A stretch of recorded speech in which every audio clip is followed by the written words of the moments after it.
¿Alguna vez se han preguntado cómo somos capaces de comprender lo que otra persona está diciendo?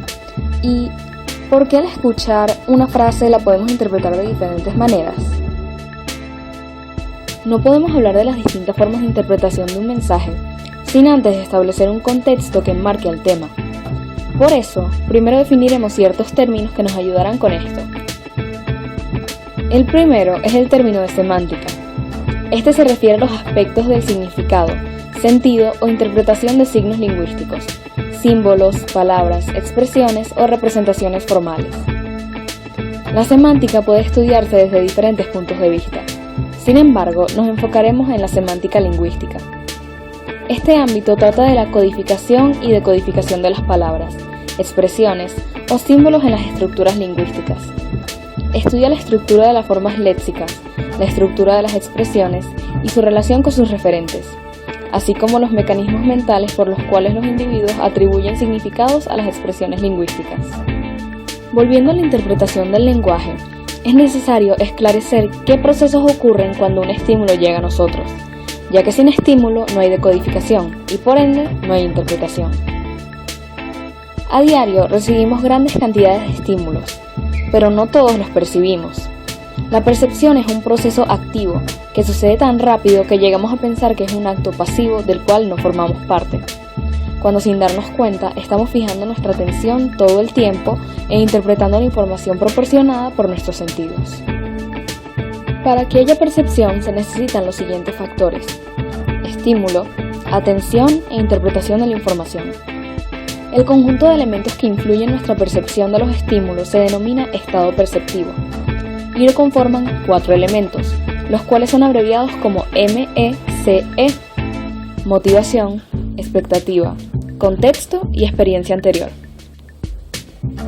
Por ejemplo, observe la siguiente imagen y diga qué ve.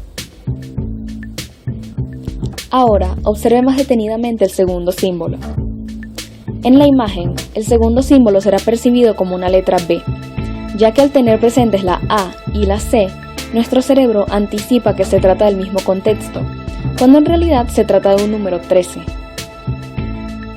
Ahora, observe la siguiente imagen y diga qué ve. En esta imagen, el segundo símbolo será interpretado como el número 13, ya que al tener presentes el 12 y el 14, nuestro cerebro anticipa que el contexto se trata de números.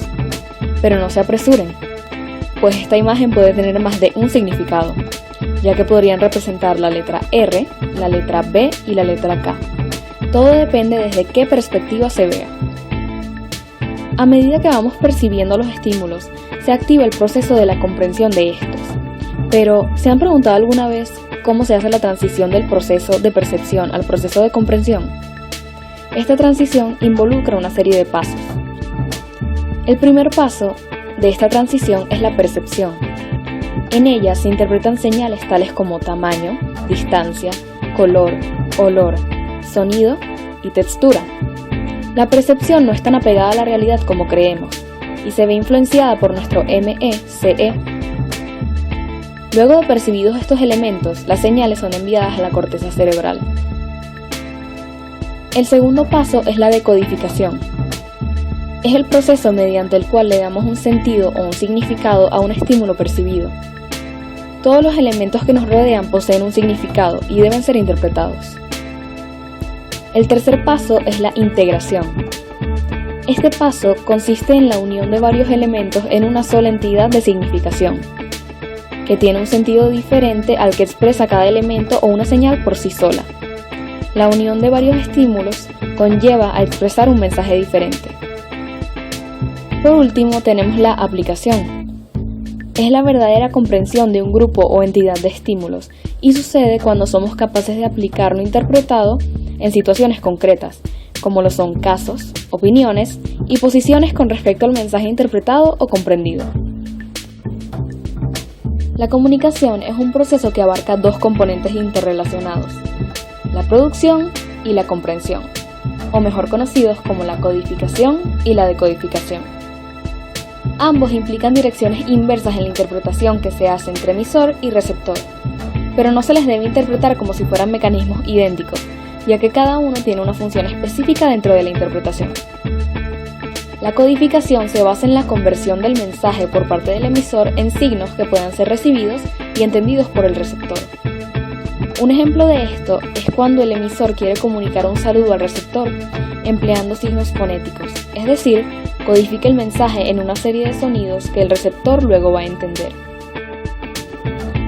Otros tipos de signos que se pueden emplear para codificar un mensaje son codificación del lenguaje en señales manuales y codificación de un mensaje mediante los signos de la escritura o letras.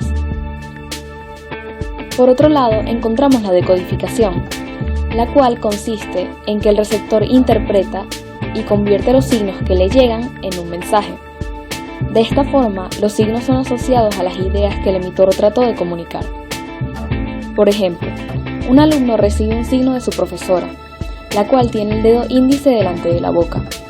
El decodificarlo consiste en entender que este gesto significa el mensaje de que tiene que estar en silencio. Tanto la codificación como la decodificación son procesos neurológicos regulados por el cerebro y se dan gracias al sistema nervioso central y a los receptores sensoriales. Pero, ¿por qué al decir ciertas palabras o frases, o al describir un sentimiento particular, vienen a la mente diferentes imágenes o significados dependiendo de la persona? Pues porque, como la realidad misma, el lenguaje se interpreta desde el punto de vista de quien lo experimenta. Como en el lenguaje simbólico y la alegoría, es la persona quien pone el marco de referencia porque su mundo interno, que varía según su pensamiento y su lenguaje, es diferente del otro. Cada persona lo interpreta de manera diferente, de acuerdo a nuestras experiencias, educación, cultura, religión, lugar de nacimiento, etc. El significado no es algo que se nos revela en la realidad misma, sino que comporta un proceso de construcción a través de la interpretación y el lenguaje, para que la existencia sea comprensible para uno mismo y los demás, ya que las experiencias no dictan por sí mismas su significado. La comunicación humana puede considerarse una continua percepción, comprensión, producción. La riqueza del lenguaje hace que dicha secuencia se desarrolle de varias formas. Así, dependiendo del estímulo externo, las etapas sensoriales de percepción serán diferentes. También existe variabilidad en la producción del lenguaje. Podemos hablar, gesticular o expresarnos con la escritura. Al final, la mayoría de la información será interpretada y asociada de diferentes formas según la persona. De esta manera, el significado se convierte en un logro interpretativo y lingüístico.